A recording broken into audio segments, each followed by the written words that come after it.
प्रस्तुत करते हैं SA म्यूजिक।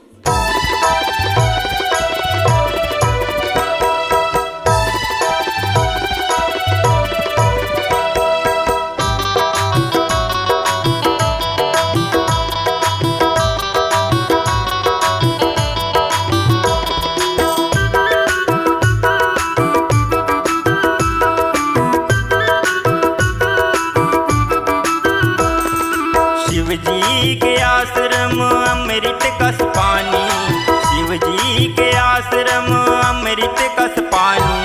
चल संगी टिप का पानी रे जाबो, चल संगी टिप का पानी, चल संगी टिप का पानी रे जाबो, चल संगी टिप का पानी। शिव जी के आश्रम अमृत कस पानी, शिव जी के आश्रम अमृत कस पानी।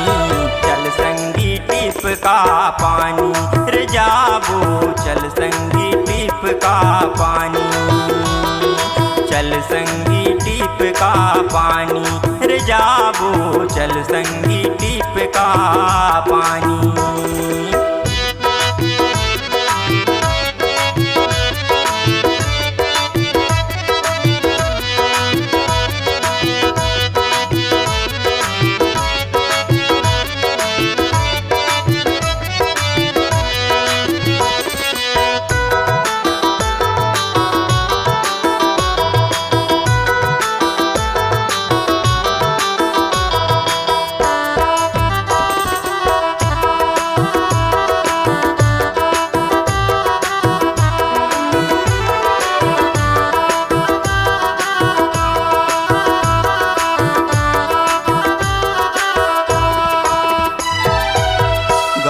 बरैल धोबा ताल मंटोलिया, पीर मसुभर डोंगरी में शिव जी के मढ़िया।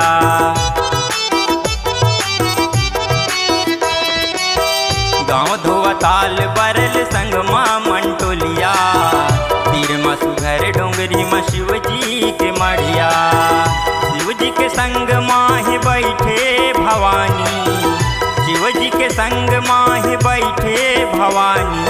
चल संगी टिप का पानी रे जाबो, चल संगी टिप का पानी, चल संगी टिप का पानी रे जाबो, चल संगी टिप का पानी।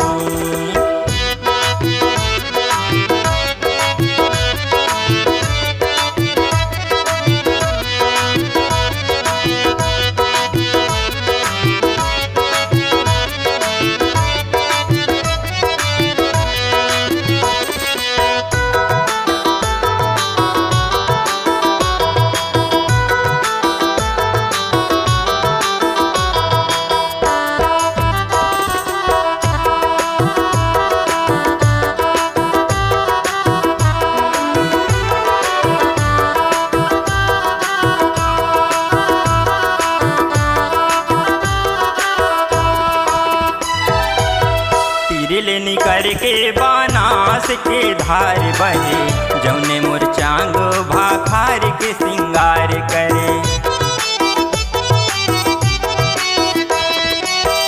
तीर लेनी करके बानास के धार बहे, जौने मोर चांग भाखार के सिंगार करे। फूल बिल पान संग चढ़ाबो चाउर पानी, फूल बिल पान संग चढ़ाबो चाउर पानी। चल संगी टिप का पानी रे जाबो, चल संगी टिप का पानी, चल संगी टिप का पानी रे जाबो, चल संगी टिप का पानी।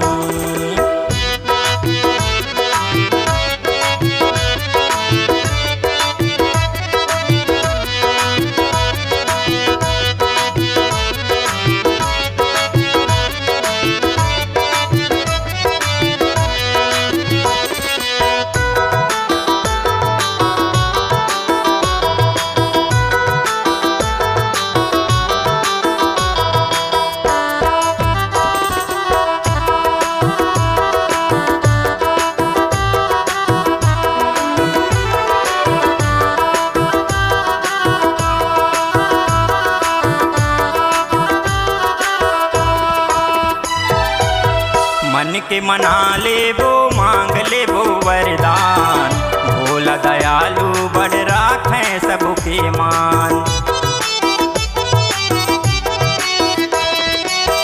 मन के मना लेबो मांग लेबो वरदान, भोला दयालु बड़ राखें सबके मान। रमदहा मुरलगढ़ कस धाम देवठानी, रमदहा मुरलगढ़ कस धाम देवठानी, चल संगी टिप का पानी रे जाबो, चल संगी टिप का पानी, चल संगी टिप का पानी रे जाबो, चल संगी टिप का पानी। शिव जी के आश्रम अमृत कस पानी, शिव जी के आश्रम अमृत कस पानी, चल संगी टिप का पानी रे जाबो, चल संगी टिप का पानी, चल संगी टिप का पानी रे जाबो, चल संगी टिप का पानी, चल संगी टिप का पानी रे जाबो, चल संगी टिप का पानी।